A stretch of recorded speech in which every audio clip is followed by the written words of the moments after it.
For 10 years, he walked past it, a strange lump of earth near his old wooden shed, unmoving, silent, but always there, like a forgotten scar on the land. He ignored it, dismissed it, even joked about it with neighbors. But when he finally decided to dig, what he uncovered made his blood run cold. And within minutes, he was on the phone, dialing 911 with trembling hands. The shed sat at the edge of Harold Dawson's property, a weathered wooden structure that leaned slightly to the right like it had grown tired of standing after 50 long years. Beyond the shed stretched a narrow strip of yard where the grass grew patchy, the soil uneven. It was there, right beside the foundation, that the lump first appeared. At first, Harold thought nothing of it. Just a mound of earth, maybe pushed up by roots or a groundhog digging its tunnels. He'd been living on that property in rural Ohio for decades, and little quirks of the land never bothered him. Neighbors asked once or twice, jokingly, "Hey, Harold, you burying treasure back there?" He would chuckle, shake his head, and wave it off. No, it was just dirt, just nature doing its thing. But every time Harold went out to grab tools from his shed, his eyes would flicker to that spot. The lump never went away. It didn't sink, didn't flatten. Through rain, snow, and blistering summers, it stayed. A stubborn mound, about 3 feet long, a foot wide, and just high enough to trip him if he wasn't careful. Years passed, 10 of them. Harold grew older, his hair silver, his hands slower. Yet the lump remained unchanged, almost mocking him. One late afternoon, after trimming branches in his backyard, Harold stood by the shed with sweat dripping down his temples. He looked at the lump again. For some reason, it felt different that day. Maybe it was the way the sun hit it, casting an odd shadow. Or maybe it was the dream he'd had the night before, something about digging, about something crying out from underground.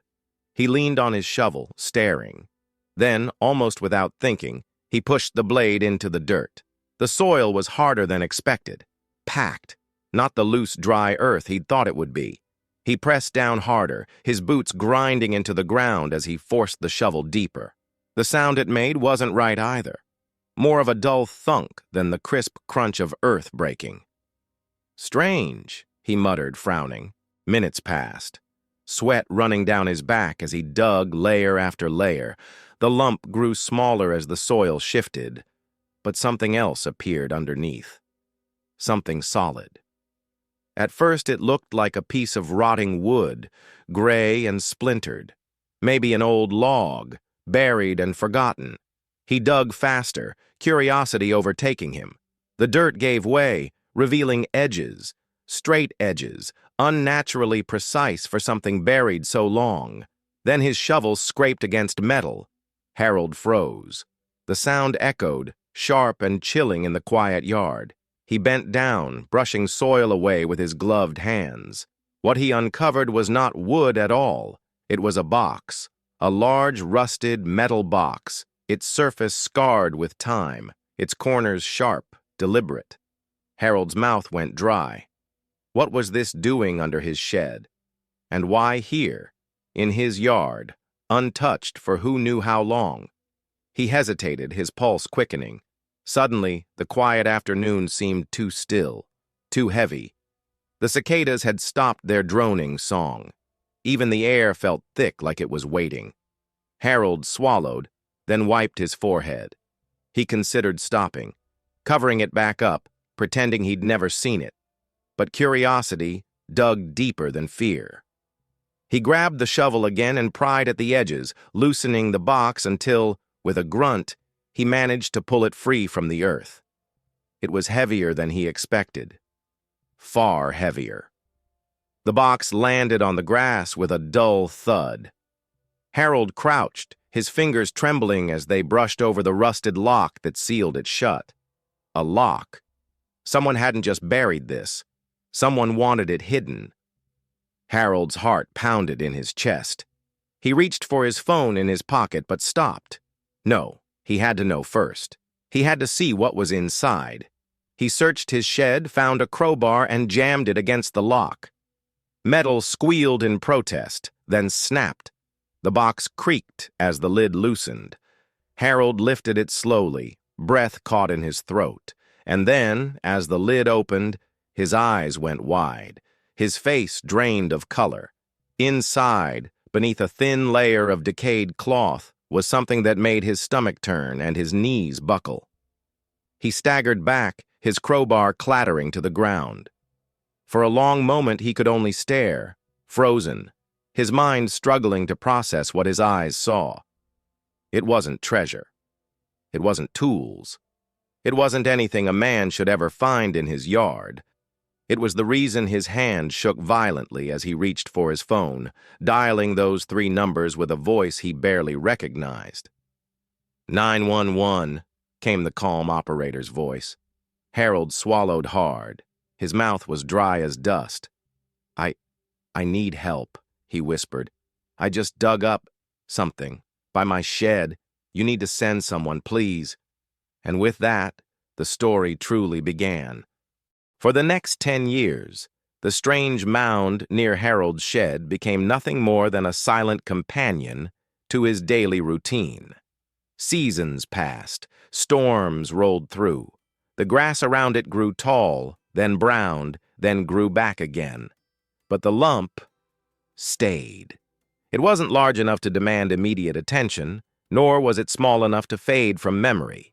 It just sat there, awkwardly, persistently, like an unanswered question. Harold convinced himself it was nothing more than some odd formation of dirt, perhaps an old tree root he hadn't noticed when the shed was first built. Every so often he thought about flattening it, leveling the soil, but the thought always came with an inexplicable discomfort. He would grip his shovel, take a step toward it, and then pause, suddenly restless, uneasy, as if disturbing it might wake something he wasn't ready to face. So he left it. A ritual of avoidance. Harold's days fell into a rhythm. Wake early, tend to the garden, patch the fence, feed the chickens. Every task pulled him past the shed, and every time his eyes flickered, just for a second, toward the mound. He never lingered. He never allowed his gaze to rest on it for long. At first, neighbors teased him about it. "Harold, you got a mole problem back there?" Old Mr. Connolly chuckled one afternoon, leaning against the fence with his pipe. "Hey, just a bump in the ground," Harold muttered, forcing a casual shrug. "Nothing worth the trouble." Connolly smirked, but didn't press. Soon, others noticed, too. Visitors would ask about it in passing. A delivery man dropping off supplies, a friend stopping by for coffee. "What's that lump near your shed, Harold?" Each time, Harold gave the same dismissive answer. "Just dirt." But the questions piled up, and with them, a quiet weight pressed on his chest. Why did people keep noticing? Why couldn't they just ignore it like he tried to? The seasons. Turn year after year. The lump weathered the world. In the spring, wildflowers sprouted across it, softening its edges and giving it an almost picturesque quality. In summer, the grass grew thick and green, hiding its shape beneath tangled blades. In autumn, fallen leaves gathered there, as though the earth itself was trying to conceal whatever rested below.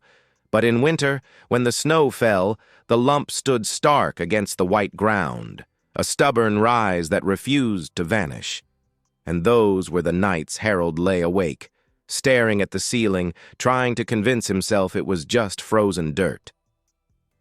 The dream. The silence of those 10 years wasn't without sound. It whispered in Harold's dreams. One night he dreamed he was walking through his yard under a red moon.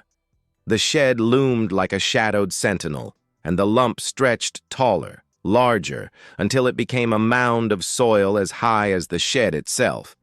He dreamed he heard knocking, faint, muffled from beneath it. He woke drenched in sweat, his heart pounding in his throat. The next morning, he avoided the shed altogether, working only in the front yard, telling himself he was too busy to deal with the back. But the dream clung to him like smoke, and every time he passed the mound afterward, his chest tightened, his steps quickened. The reneging signs. By the 7th year, nature began to betray Harold's silence. Small animals avoided the mound. Rabbits hopped around the yard but never crossed it. Dogs, when visiting with neighbors, barked wildly near it, hackles raised, tails rigid. One even refused to step foot in the backyard at all, whining until its owner led it away. Harold told himself animals were unpredictable. But deep down he knew. Animals sensed things humans ignored. And then came the odor. It wasn't strong, just faint enough to question. A musky, sour scent that drifted on the air during the hottest days of summer. Harold wrinkled his nose, telling himself it was just decaying plants, maybe compost carried on the wind. But he never checked. He never looked closer. 10 years of denial. It was easier not to know. Easier to mow around it, to stack wood on the other side of the shed, to pretend the lump wasn't there at all. His silence became a shield, protecting him from questions he wasn't ready to answer.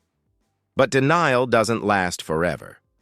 Every year the unease grew heavier, pressing against him like the lump itself was swelling beneath the soil. By the 10th year, Harold couldn't walk past it without feeling his stomach turn. The silence, once a comfort, had become unbearable. He thought about digging. He thought about tearing into the earth and putting an end to the mystery once and for all. But fear froze his hand. Fear of what he might find. The turning point. It was late autumn, a week before the first frost. Harold stood by the shed, staring at the lump. The sun had set, painting the sky in streaks of orange and purple, and shadows crept across the yard. For the first time in a decade, Harold stepped closer. He crouched beside it, pressing his palm against the soil. It was firm, unnaturally so. Not soft earth, not shifting dirt, but compact, as if something heavy lay beneath.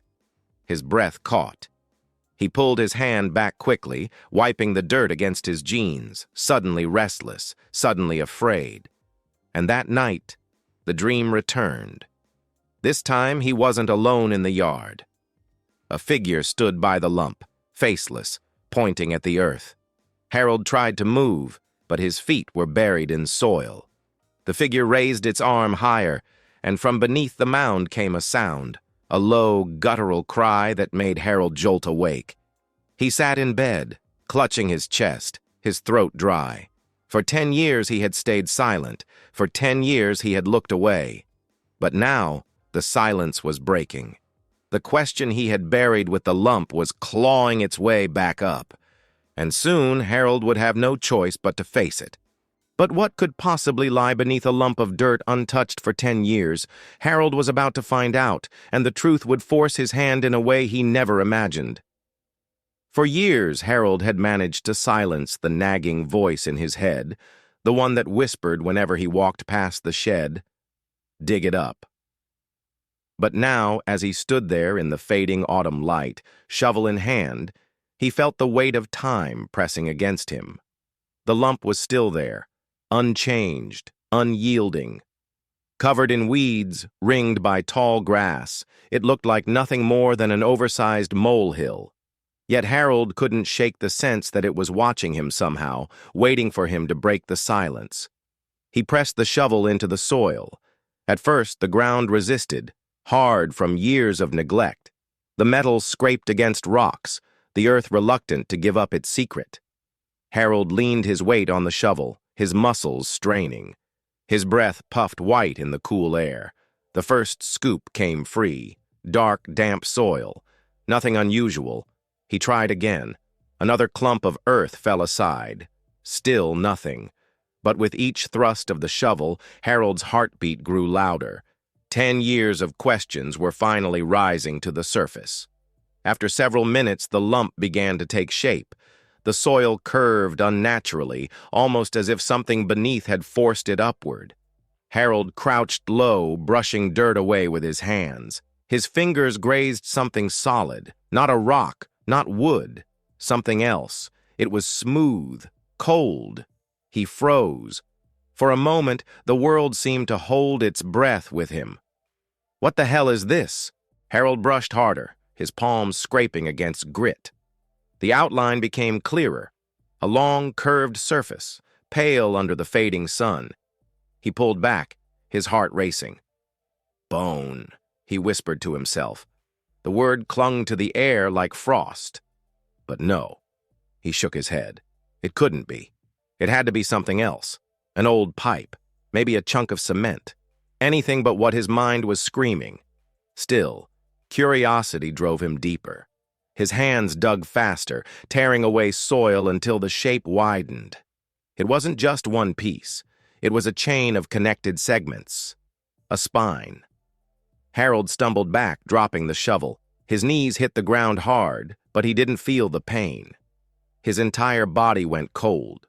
For 10 years, he had lived with this thing sitting silently behind his shed. For 10 years, he had told himself it was nothing. And now he knew it was something. The evening air grew heavy, pressing down on him. Every sound seemed amplified. The rustle of leaves, the cry of a distant crow, even his own ragged breathing. He stood, pacing, running his hands through his hair. What do I do? What the hell do I do? Part of him wanted to fill the hole back in, pretend he had never seen it. Just walk away. 10 years had passed without anyone noticing. Maybe another 10 would too. But another part of him, deeper, sharper, knew he couldn't unsee it. The question he had buried with the lump was clawing its way back up, demanding an answer. His phone felt heavy in his pocket. One call, just one call, would change everything. Harold stared at the half-buried remains, soil clinging to their surface, like the earth itself had tried to keep them hidden. His throat went dry. Finally, with shaking hands, he pulled out his phone and dialed 3 numbers. 9-1. The line rang. 911. What's your emergency? Harold opened his mouth, but no sound came out. His eyes stayed locked on the ground behind his shed, where 10 years of silence had just been broken. But who did those bones belong to? And why had they been resting in Harold's backyard for a decade, waiting for him to uncover them? The answers were coming, and they would shake the quiet town to its core. The voice on the other end was calm, professional. Sir, can you describe the emergency? Harold swallowed hard, his eyes fixed on the ground where the pale curve of bone still peeked through the dirt. His voice cracked. I think I've found human remains behind my shed. There was silence for a beat. Then the dispatcher's tone sharpened. Stay where you are. Officers are on the way. Do not disturb the site further. The call ended, leaving Harold alone with the sound of the wind pushing through the dry weeds. He slipped the phone back into his pocket, his hand trembling. His yard suddenly felt foreign, unfamiliar, as if it no longer belonged to him. Minutes later, the flash of red and blue lights painted the trees. A patrol car pulled into the gravel drive, tires crunching loud in the stillness. 2 officers stepped out, their radios crackling. One was tall and broad, his uniform crisp. The other younger, with wary eyes scanning the yard. You Harold Pritchard? The tall one asked. Harold nodded mutely, pointing toward the shed. It's back there. The officers followed him, their boots heavy against the earth. When they reached the mound, one of them crouched low, shining his flashlight over the half-exposed bones. The beam traced along the curved spine, the soil clinging like flesh that had long since vanished. The officer's jaw tightened. We'll need to tape this off. Call it in. Within the hour, Harold's quiet property was swarming. Yellow tape stretched across the backyard, enclosing the shed like a crime scene. More cruisers arrived, along with unmarked sedans. Men and women in gloves and plain clothes carried evidence bags, cameras, and clipboards. Neighbors began to gather near the road, whispering, pointing. Harold caught the sound of his name on their lips. 10 years of being invisible, of living quietly in his small corner of town, and now all eyes were on him. A detective approached. He was older, with silver hair and lines etched deep into his face, like someone who had stared too long at ugly truths. He extended a hand. "Detective Markham, you're the property owner?" "Yes," Harold croaked. His throat felt raw. Markham's handshake was firm, steady. His eyes studied Harold the way a surgeon studies an X-ray, looking for fractures hidden beneath the surface. "Tell me how you found it," the detective said. So Harold explained, the strange lump, how he had ignored it for years, the decision tonight to finally dig. He left out the part about the nagging voice in his head, the one that whispered every time he passed the shed. That detail, he thought, might make him sound guilty, or worse, unstable. Markham listened silently, his expression unreadable. When Harold finished, the detective asked, "Any idea who it could be? Any enemies, disputes with neighbors, old property owners?" Harold shook his head.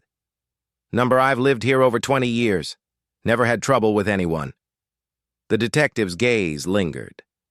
"Sometimes trouble has a way of finding us, even if we don't go looking for it." Those words burrowed deep into Harold's chest. He looked away, toward the ground where a team of forensic specialists were carefully unearthing the skeleton. The sight made his stomach twist. He thought of the debt, the one he had carried silently for years. A debt not measured in money but in memory. Back then, 10 years ago, he had been a different man. Bitter, angry, drowning in bills after his wife's illness. He had borrowed money, desperate to keep her alive. But the man he borrowed from was no banker. He was someone who didn't give loans. He gave chains.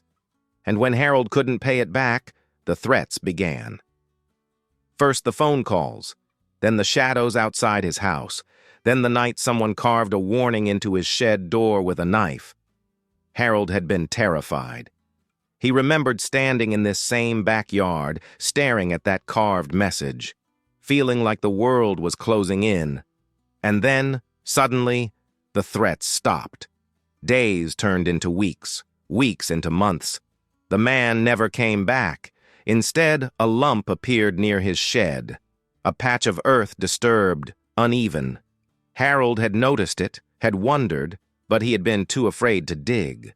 Somewhere inside he had known, or at least suspected. That debt had been paid in a way he never asked for. Someone had buried the balance behind his shed. Now, watching the skeleton rise from the ground under careful hands, Harold felt the weight of it pressing down again. Markham's voice cut through his thoughts. "We'll need you to stay available for more questions. Don't leave town." The words were standard procedure, but they felt like a chain tightening around Harold's neck. As the night deepened, the flashing lights cast long shadows across his yard. Neighbors dispersed reluctantly. Officers packed up evidence. The skeleton, bagged, tagged, carried carefully into a van, was gone, but its absence only made Harold's backyard feel emptier. When the last cruiser pulled away, Harold stood alone at the tape. The night was silent again. Too silent. He turned to the shed, its wooden frame black against the moonlight. The carved scar was still there on the door, faint but visible. And Harold realized something he had tried not to think about for 10 years. The debt hadn't just vanished. Debts like that never really disappeared. They waited, buried. And now, with the bones unearthed, Harold knew the past was coming to collect. But who had buried the body behind Harold's shed? And why had they chosen his land as the grave? As Detective Markham dug deeper, Harold would discover that debts aren't always paid in money. Sometimes they're paid in blood. The knock came on a Tuesday evening. Harold had been sitting at his kitchen table, a half-empty cup of coffee cooling by his elbow, staring at the folder the detective had given him.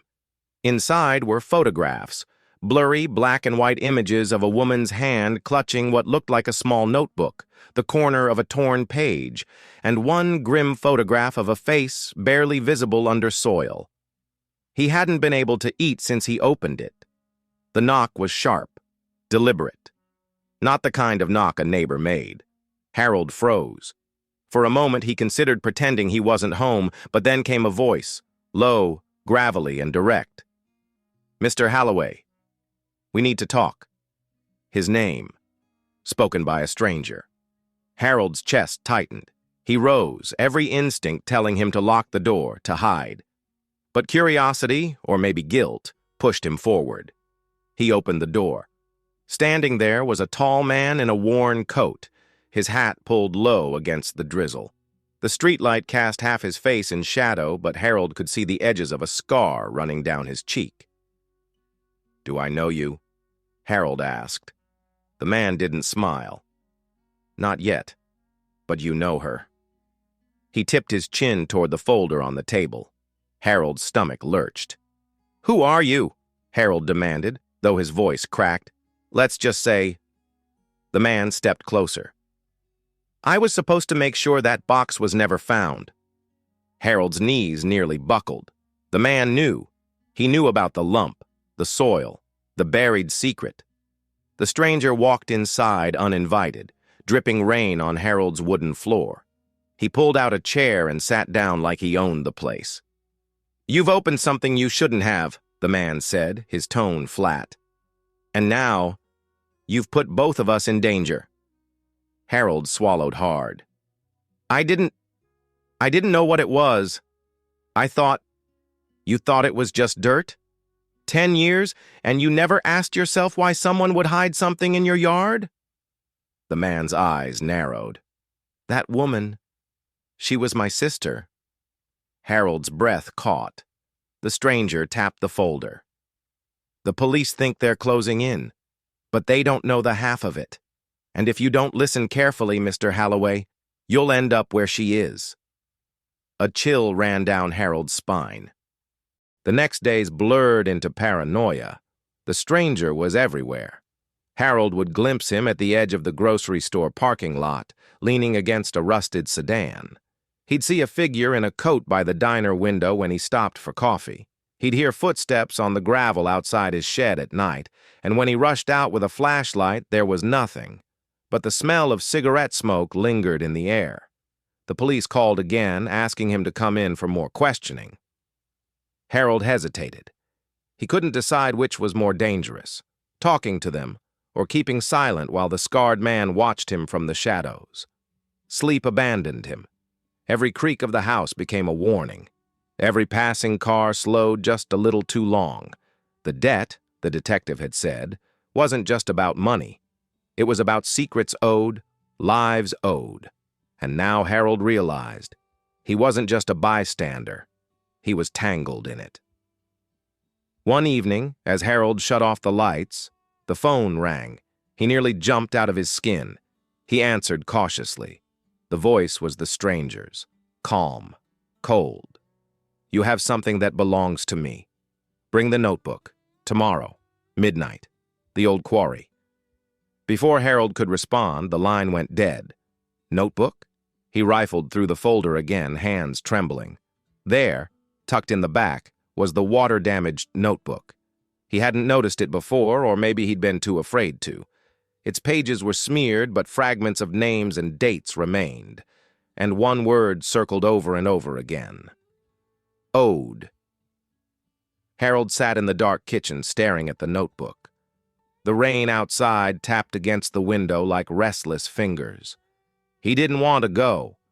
Every instinct screamed trap. But another thought gnawed at him. If he didn't go, the stranger would come back. And next time, he might not knock. What debt could be so heavy it spanned 10 years, lives lost, and secrets buried in dirt? Harold was about to learn that the stranger's shadow carried more than fear. It carried a truth that would demand a price he wasn't ready to pay. The night air was thick with damp and silence when Harold parked near the old quarry. His headlights cut across jagged rocks and skeletal trees before he killed the engine. The darkness swallowed the car whole. He clutched the notebook in his coat pocket. Its weight felt unnatural, like it was pulling him down into the quarry itself. His palms sweated, though the air was cool. He checked his watch, 11:59. At exactly midnight, a figure detached itself from the shadows. The stranger.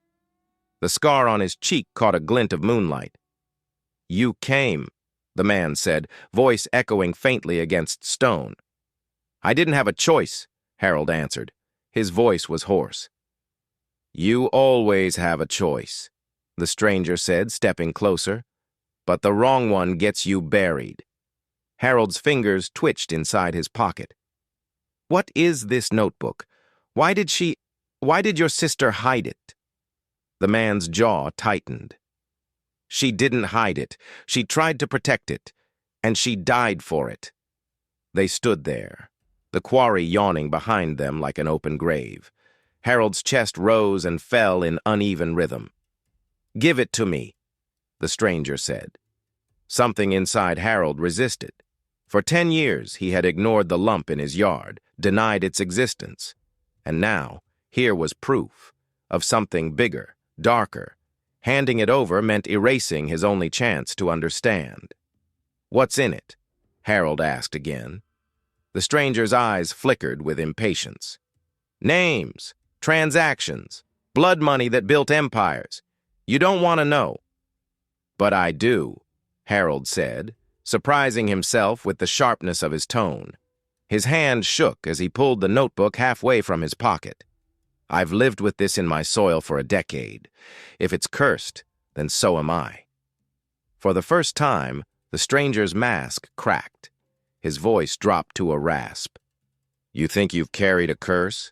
You've been living in peace while others paid the price. My sister tried to walk away. They silenced her. That notebook is a ledger of debts that don't forgive." Suddenly, headlights flared from the ridge above the quarry. Harold squinted, shielding his eyes. A car door slammed. Then another. Voices cut through the night, stern, commanding, police. "Mr. Halloway! Step away from him!" Harold's heart lurched. The detective from before descended the rocky slope, flashlight beam fixed on them. The stranger stiffened. "You called them!" he hissed. "No, I didn't!" Harold's voice cracked. "Liar!" The man lunged forward, gripping Harold's coat. The notebook slipped free, falling between them onto the dirt. Both men froze, eyes locked on it. The detective's voice boomed, "Don't move! Hands where I can see them!" The stranger's grip tightened, his scarred face twisted in desperation. "If they get it, we're both dead," he growled into Harold's ear. Gun barrels gleamed in the moonlight. Officers spread out along the quarry edge, shouting orders. Harold's mind splintered. The debt, the danger, 10 years of silence pressing against him like the walls of the quarry. And now the choice, between law and shadow, between survival and truth, boiled down to one small, dirt-stained notebook at his feet. Time slowed. He heard his own breath rasping, the crunch of gravel under boots, the stranger's heartbeat hammering through the fist clutching his coat. The detective shouted again, "Mr. Halloway, let go of the notebook, step back now!" The stranger snarled, "Don't you dare!" Something inside Harold broke. For 10 years he had been passive, silent, waiting for fate to forget him. But fate hadn't forgotten. It had come clawing back from the soil, demanding he finally act. With a raw cry, Harold wrenched free from the stranger's grasp and dove for the notebook. The stranger lunged too. Hands collided. Gravel scattered. The book tore halfway open, pages flapping in the night air. A single page ripped free, drifting like a wounded bird. The flashlight beams caught it as it fluttered downward, revealing rows of names, numbers, and a single word scrawled across the top. Ode. Gunshots cracked the night. Harold flinched, ears ringing. The stranger stumbled, clutching his side. He looked at Harold with a mixture of rage and something almost like sorrow. "You don't understand," he gasped, blood soaking his coat. "It's bigger than them. Bigger than you. Once you open that ledger, there's no closing it." His knees buckled, and he collapsed against the gravel. The scar on his cheek gleamed one last time before his face pressed into the dirt. The detective rushed forward, seizing Harold by the arm. "Are you hurt?" Harold shook his head numbly, the notebook clutched to his chest. The detective's eyes burned with urgency. "We need that evidence, Mr. Holloway. Hand it over." Harold looked down at the dirt-stained cover, his hands trembling. The stranger's words echoed in his ears.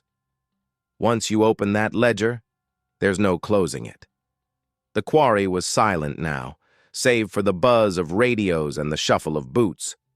But inside Harold's mind, everything screamed. The soil had finally given up its secret. The debt had come due. And Harold, ordinary, quiet Harold, stood at the breaking point, notebook in hand, the weight of a decade's silence pressing down like the stone walls around him. What would Harold choose, truth or survival? The final debt had yet to be paid, and the price would demand more than he ever thought he had left to give. The moment Harold heard the creak of the back gate, he knew it wasn't the wind. His body tensed as his hand slid along the wall in search of the old flashlight he'd left by the door. The shed loomed in the half-moonlight, its shadow stretching across the yard like a warning. And then he saw him, a man, gaunt, wiry, his face half hidden under a hood, stood near the very spot where the lump had been unearthed. His boot dug impatiently into the soil as if he were testing it, probing for something left behind. "Looking for this?" Harold's voice cracked in the night air. The stranger froze, then slowly turned. In the pale light, Harold saw his eyes, sharp, predatory, but tired too, as if he had been running for a very long time. "You should have left it buried," the man said softly. Harold's grip on the flashlight tightened. "I called the police. They'll be here any minute." The man smiled bitterly. "You think this ends with the police? Number that thing in the ground? That was just the beginning. It was never about what's in the dirt. It was about the debt." Harold's heart pounded. "Debt?" The man stepped forward, lowering his hood.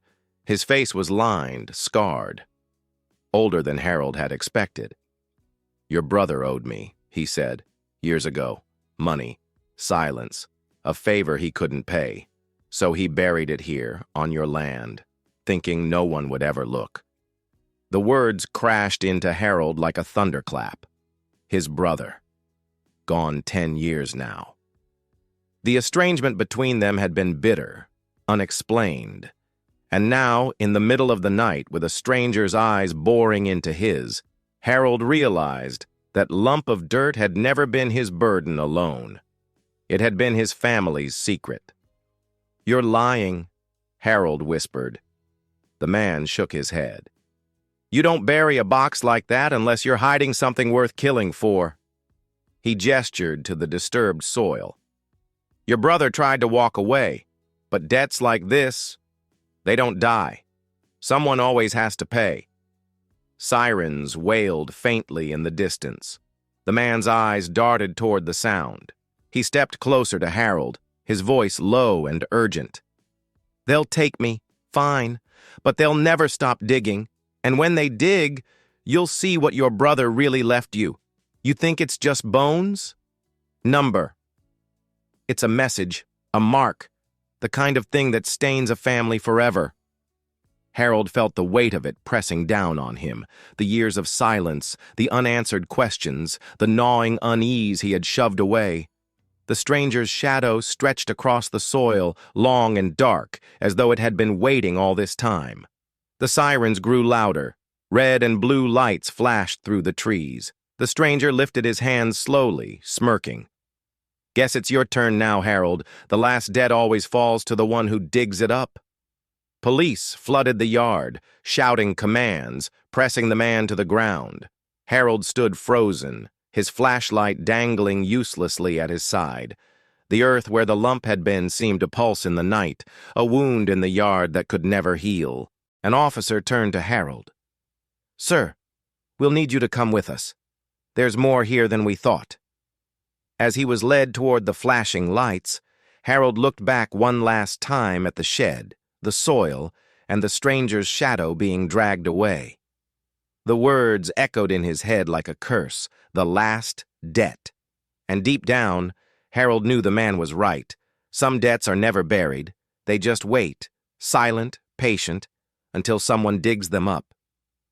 If this story gripped you, don't forget to subscribe to the channel. Every week, we uncover hidden truths, strange events, and mysteries that will keep you on the edge of your seat. Your one click gives us the power to bring even more shocking stories to life, because mysteries never sleep, and you'll be the first to know the truth.